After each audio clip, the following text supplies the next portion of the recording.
Glad you liked it. Let me know if you want any tweaks or if you need another speech with a different vibe. The unknown is terrifying. It's unpredictable, it's uncomfortable, and that's exactly why it holds the greatest opportunities. Every person who has ever created something extraordinary has stood at the edge of uncertainty, staring into the void, wondering if the next step would lead to greatness or failure. The difference between those who make history and those who remain spectators is a simple decision: the willingness to step forward anyway. We are wired to seek comfort. We want stability, security, and predictability. It makes us feel safe. But safety is a double-edged sword. It keeps you from falling, but it also keeps you from flying. The greatest risk you'll ever take is not taking one at all. Think about it. Everything you admire, everything that inspires you, was created by someone who once had no idea what they were doing. They didn't have all the answers. They weren't guaranteed success. But they moved forward. They figured it out along the way. You don't need a perfect plan. You don't need certainty. You just need the courage to begin. Because the moment you step into the unknown, something incredible happens.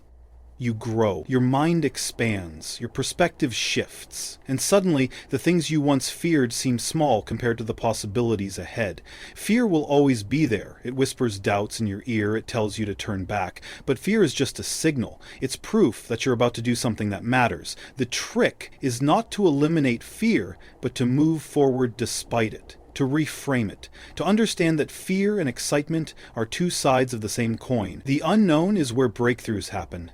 It's where you discover what you're truly capable of. It's where ordinary people become extraordinary, not because they had all the answers, but because they were willing to step into the questions. And the beautiful thing? Once you embrace the unknown, once you realize that uncertainty isn't something to fear but something to leverage, you become unstoppable. You stop waiting for permission. You stop needing guarantees. You stop living on autopilot and start living with purpose. Because the unknown is not your enemy. It is your greatest ally. It is the place where everything you've ever dreamed of is waiting for you. Failure. A word that makes most people uncomfortable. A word that carries weight, fear, and sometimes even shame. We've been conditioned to avoid it, to see it as a sign of weakness, as proof that we weren't good enough. But what if failure isn't the end? What if failure is the very thing that sets you up for the next version of yourself? Look at the people who have built, disrupted, and reshaped industries. Look at the ones who have left a dent in the universe. They all have one thing in common. They failed badly, publicly, painfully. But they didn't stop there. They took failure, tore it apart, and used its lessons as fuel to reinvent themselves. Because failure does something extraordinary. It strips away illusions. It forces you to confront reality. It makes you ask the hard questions. What went wrong? What can I do differently? What do I need to let go of? And in that moment, you're left with two choices: dwell on what you lost or rebuild with what you've learned. Every time you fail, you are given an invitation to evolve, to refine your ideas, to sharpen your instincts, to become something stronger than before. The only real failure is refusing that invitation. Think about it. The most dangerous place to be is in a state of comfort, where things are good enough. Because in comfort, you don't question, you don't push yourself, you don't grow. But when you fail, when something crashes and burns, it shakes you awake. It forces you to rethink your strategy, to adapt, to pivot. Some of the greatest reinventions in history were born from failure. The greatest companies, the greatest movements, the greatest minds. They were all built on the ashes of something that didn't work. But here's what separates those who rise from those who fade away. The ones who rise don't see failure as the end of the road. They see it as a redirection. Because failure doesn't mean you're not capable. It doesn't mean you're not talented. It doesn't mean your dream is impossible. It simply means there's something you need to learn before you can succeed. It's a test, a filter, a refining process. The real question isn't whether you'll fail. You will. The question is, what will you do next? Will you let failure define you, or will you use it to redefine yourself? Progress is never a straight line. It's messy, it's unpredictable, it's frustrating, and at times it feels like you're moving backward instead of forward. But here's the truth. Every struggle, every setback, every moment of doubt is part of the process. The problem is, we want results, fast. We want success without the struggle, the reward without the work. But real growth doesn't happen in an instant. It happens in the moments when you want to quit, but don't. It happens when you show up even when no one is watching, when you push forward even when nothing seems to be working. Because the process isn't supposed to be easy. It's supposed to test you, to break you down, to force you to become the person who is capable of handling the success you're after. If it were easy, everyone would do it. Because only a few are willing to endure the hard parts. The process will make you question everything. You'll wonder if you're on the right path. You'll compare yourself to others who seem to be moving faster, achieving more. You'll feel stuck, like you're pouring everything you have into something that isn't giving anything back. And this is where most people give up. But what if you knew, without a doubt, that the struggle is the very thing shaping you? That every late night, every failure, every rejection, every moment of frustration is a necessary part of your transformation? What if, instead of resisting the process, you leaned into it? Because the truth is, nothing worthwhile happens overnight. The best ideas, the strongest skills, the deepest wisdom, they're all forged in the fire of repetition, patience, and persistence. You have to be willing to show up when it's hard. You have to keep going when there's no sign of success. You have to trust the process, even when it hurts. And yes, it will hurt. Growth is painful. Reinvention is uncomfortable. Becoming something greater than you are today requires you to shed old beliefs, old habits, old versions of yourself. It requires sacrifice.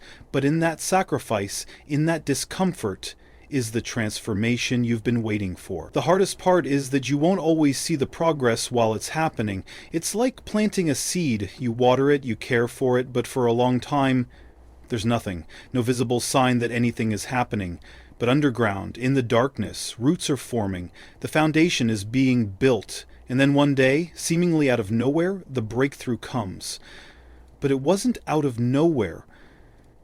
It was the result of every moment you chose to believe when there was no proof. Every moment you trusted the process, when doubt was screaming at you to stop.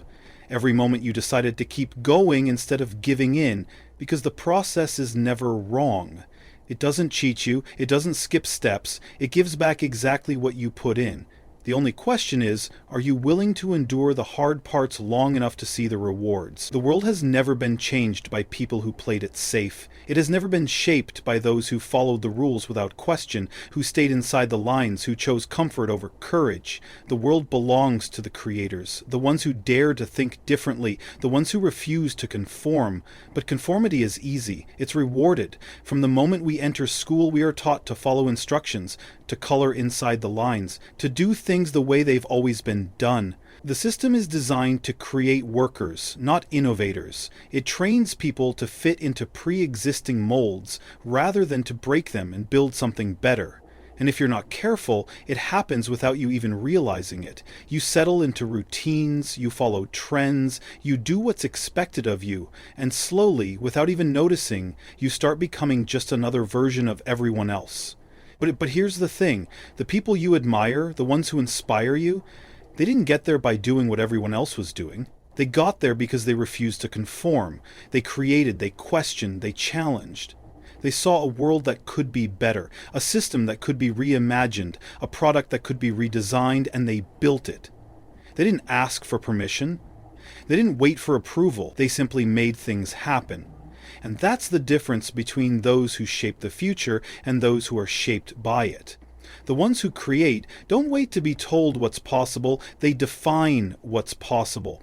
They don't follow trends, they start them. They don't chase validation, they create value.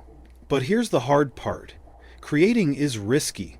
When you make something new, when you push boundaries, when you step outside of what's known, you open yourself up to criticism. People will doubt you. They will tell you it won't work. They will try to pull you back into the safety of the familiar, not because they are right, but because they are afraid. Because when you create, when you break the mold, you remind them that they too had dreams once, that they too could have chosen to build instead of blend in. And that realization makes them uncomfortable. So they project their fears onto you. They call you reckless. They call you unrealistic. They tell you to be practical, to be reasonable, to conform. But creation is not reasonable. It's bold, it's unpredictable, it's uncomfortable, and that's why it matters. Everything around you, every tool you use, every platform you interact with, every breakthrough you rely on, was created by someone who ignored the noise and made something new. Someone who refused to accept the world as it was and dared to imagine what it could be. And now the question is, will you do the same? Will you break away from what's expected and build something of your own? Or will you fall into the pattern, do what's safe, and become just another version of someone else's idea? Because the choice is always yours. You can follow the crowd, or you can forge your own path. You can repeat what has already been done, or you can create something no one has seen before. But know this, the ones who create, the ones who dare, the ones who refuse to conform, they are the ones who leave a mark.